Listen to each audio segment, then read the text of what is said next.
Bookcase and Coffee presents Buzzing About Romance, a quick shot of romance. Hey everyone, welcome to Buzzing About Romance, a quick shot of romance. I am Becky, and joining me for this quick shot of romance is Jenny. Hi, Jenny. Hi, Becky.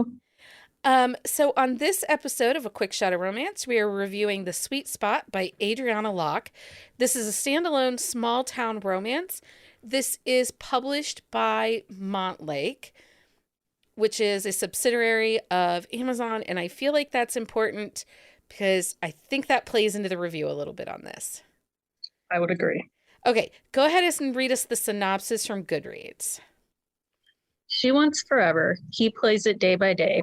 They're both wishing for the best. In USA Today's best-selling author, Adriana Locke's charming and sexy, hopefully ever after romance. Single mom Palmer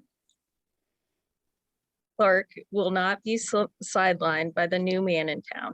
Sure, the honey-tongued baseball legend is gorgeous, loves puppies, and has charmed his way into the community's heart, but Palmer craves stability. Nothing about Cole says forever, so why is he so hard to resist? Cole is swinging through town to visit his parents when he meets the kind of down-to-earth distraction he's been looking for since retiring from the majors. True, his long-term relationship score is 0, but even though raising his average with Palmer seems impossible, it's worth a shot. As promising as the summer nights are, fate turns small-town dreams upside down, and some lessons are learned the hard way. But having faith and love and choosing hope over fear might get Palmer and Cole to the sweet spot they're looking for. So this was released November 29th of 2022. This is a small-town single mom, sports romance, meet cute, instant connection. Put out percentage was 51%. I did listen to the audiobook of this. It is done by Teddy Hamilton and Stella Hunter. And you just read it, right? Correct. I believe it's NKU with free audio though. No, it's in KU. It's $1.99 for the audio. It's not part of it. Okay. So I do want to talk about the audio. I want to give a little bit of an audio review, and then we'll get into the book. So I did listen to the audio of this book, and I'm a huge Teddy Hamilton fan. He read Wild by Sawyer Bennett. I love him. This is the second book I've recently done that he and Stella do together, and I didn't love it. She has a very soft way that she speaks, and he comes in with a really dynamic, forceful, gruff voice. And they're both kind of mid-range, so they bleed into each other a little bit. And I just don't think they pair well together. I actually found myself hating them together so much that I ended up turning off the audio and going and just reading the book. So this was not a pairing, a matching that I love. And this is, like I said, second book in recent weeks that was the two of them. And I don't know what it is between them. I just don't love it. It just doesn't work for you. Okay. It doesn't. And again, audio narrators are so subjective because there is one that I'm not a fan of that most people are like, he can read me the grocery list. And I'm like, I don't even want him to read the directions on the shampoo bottle. So it's subjective. Yes, it is. So anyway, so let's talk about this book. Like we said, this is published by Montlake. Typically, Adriana Locke is an indie published author, but she has had a few books that she's done with Montlake. Now, I feel like this book had what I have started to call the trad pub sheen. I would agree. And we talked about this, like, because this was my first book by her. Like, she's been on my TBR for a while, so I wasn't like overly impressed. No, it was like everything felt muted. My biggest complaint of this book was it has this great meet cute. I agree. It is funny. Cole approaches Palmer in the town's small town diner. Takes place in Ohio. Both Jenni and I live in Ohio. We know exactly what area they're talking about. Small town diner, and he kind of was bet by his friend that he couldn't get her number, and because he sees her when she walks in. He's like, ooh, she's pretty. And they're funny, and the meet cute is funny, and she really holds him to task because she is not going to give him her number. She, in fact, gives her friend Val, who's the waitress, gives him her number. And when he Right. calls it, Val's phone rings. And he's like, really? You didn't even give me, like, I wouldn't have caught on. Right. So that was really funny. Yeah, the banter like in the first few chapters is on point. Yeah. But the more this couple was together on page, the more I felt like their spark died. I I agree. Like it just kind of fizzled out for me. Um, so let's talk about Palmer a little bit, because I felt like she was a really great character. You know, small town girl, not an easy life, has stayed in her small town, horrible dating history. She tends to pick Yeah. men that are in need of a mother more than they're in need of a girlfriend. Yeah, she's that like she's pretty much lived her entire life caring for someone else. Yeah. So she's done with that. Her mother died when she was young. Her dad raised her. Her dad suffered through alcoholism, and she just didn't have the best childhood. Got pregnant young, has a young son who is 12. His dad is a hot freaking mess and unavailable Yes. in any way. But Palmer, because she is so caring and used to being a caregiver, she doesn't have a backbone.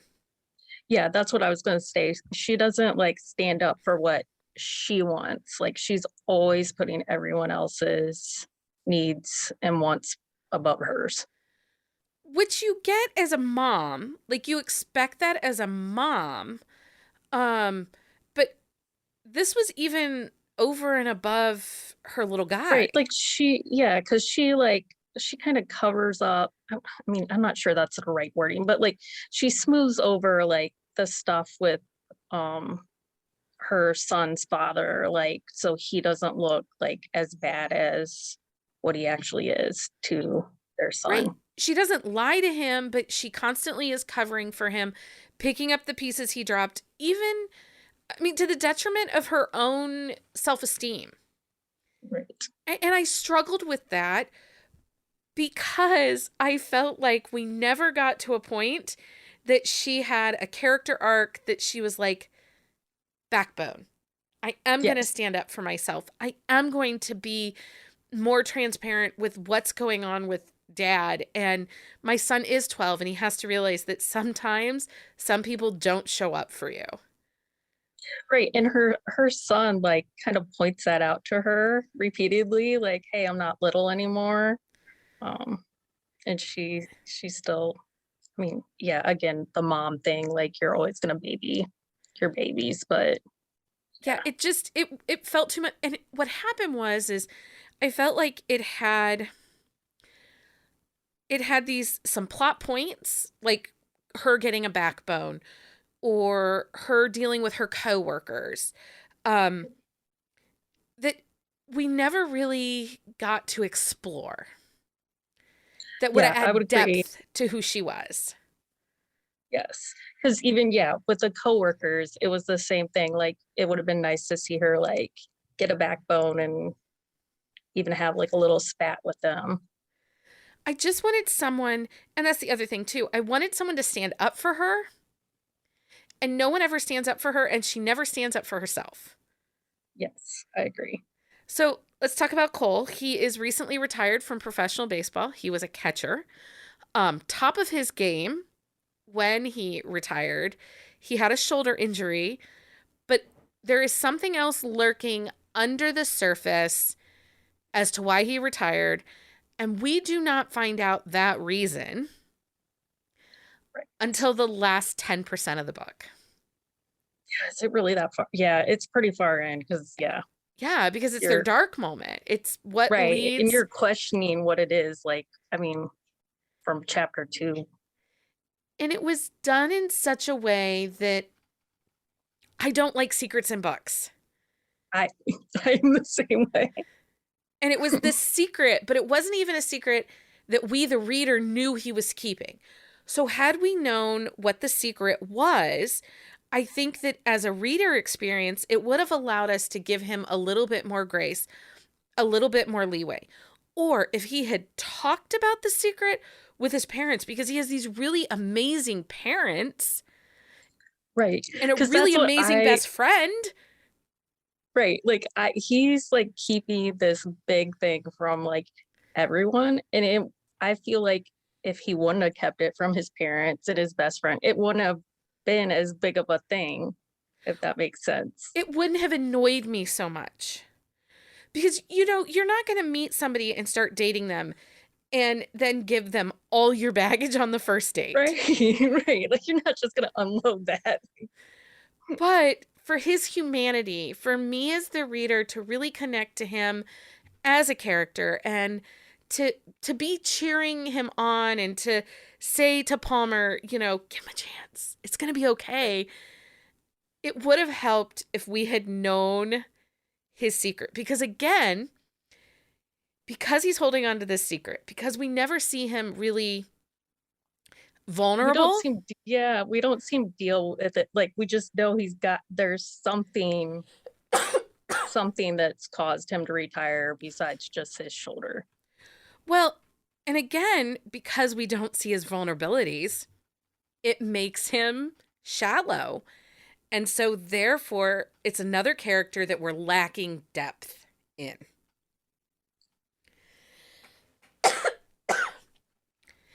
And I felt like he could have been such a better character if we just got some of that depth. Yes, I agree. Like and in their conflict, like it was like you said, it like kind of revolves around this secret that he's keeping, and it just felt unnecessary because he hadn't worked through it at all yet. Right. Right. Now, some of the things that work really well in this book is the small town is fabulous. Right. She has Ohio small town like down. Like yeah. Yep. And the place that Palmer works for was incredibly intriguing. And it was so well done. Like I can imagine what it would be like to work there. The mechanics and the characters. She works at a place called Schoolies, which is kind of a graveyard depot for buses. Yes, which I looked it up, and there's like this whole like network of schoolies. Okay. like bus graveyards that like people like exchange parts through. So yeah. So that was incredibly well done. And her best friend Val, like I would really love a book about Val. I thought she was a great character. Yes, she's much, sounds bad, but like she's much more dynamic and like in your face. Well, I felt like she had more personality. When she's on the page, she's owning those pages.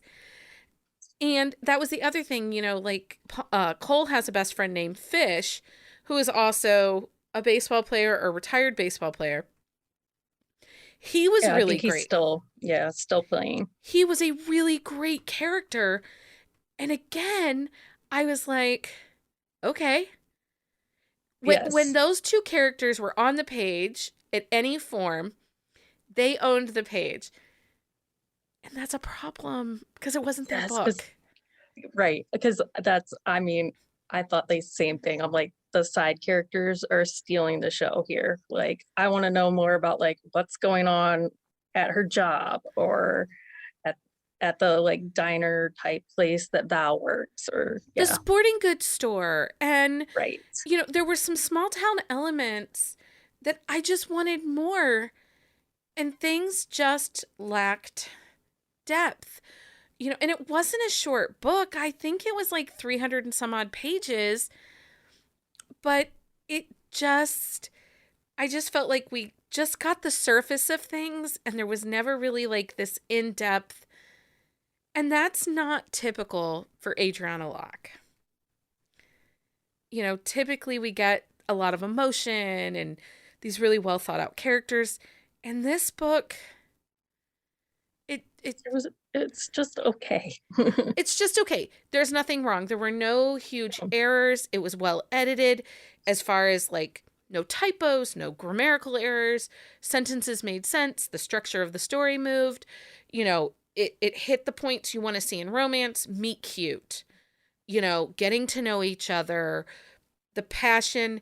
And that's the other thing. There's only one scene between the two of them in this whole book. It happens at 51%.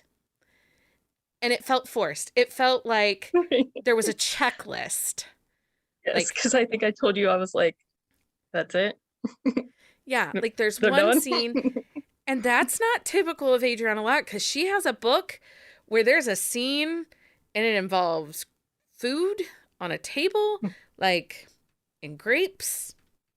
Anyway, it's very, very detailed and good. So this didn't fit that, which is why we say, I think it's important to note that this book is published by Montlake. It has the trad pub checklist. Yes. And But, like too many pins in the book. Like I feel, yeah. And I don't feel like this is the best example of her work, and I don't feel like this is it was just okay. Solid 3-star. If you're looking for something easy and don't want a lot of depth, it's a good space filler. It is. But it just wasn't the best thing I've read this week. Yes. So, anyway, Jenni, thank you so much for joining me for this quick shot of romance. Thanks for having me. Until next time, everyone, happy reading. Find us on Instagram at Buzzing About Romance or on Twitter at Buzzing Romance. If you like the podcast, please leave a review. If you'd like to support us directly, join the Bookcase and Coffee Patreon and receive exclusive content only available to Patreon members. Check out bookcaseandcoffee.com for our on-the-shelf show notes.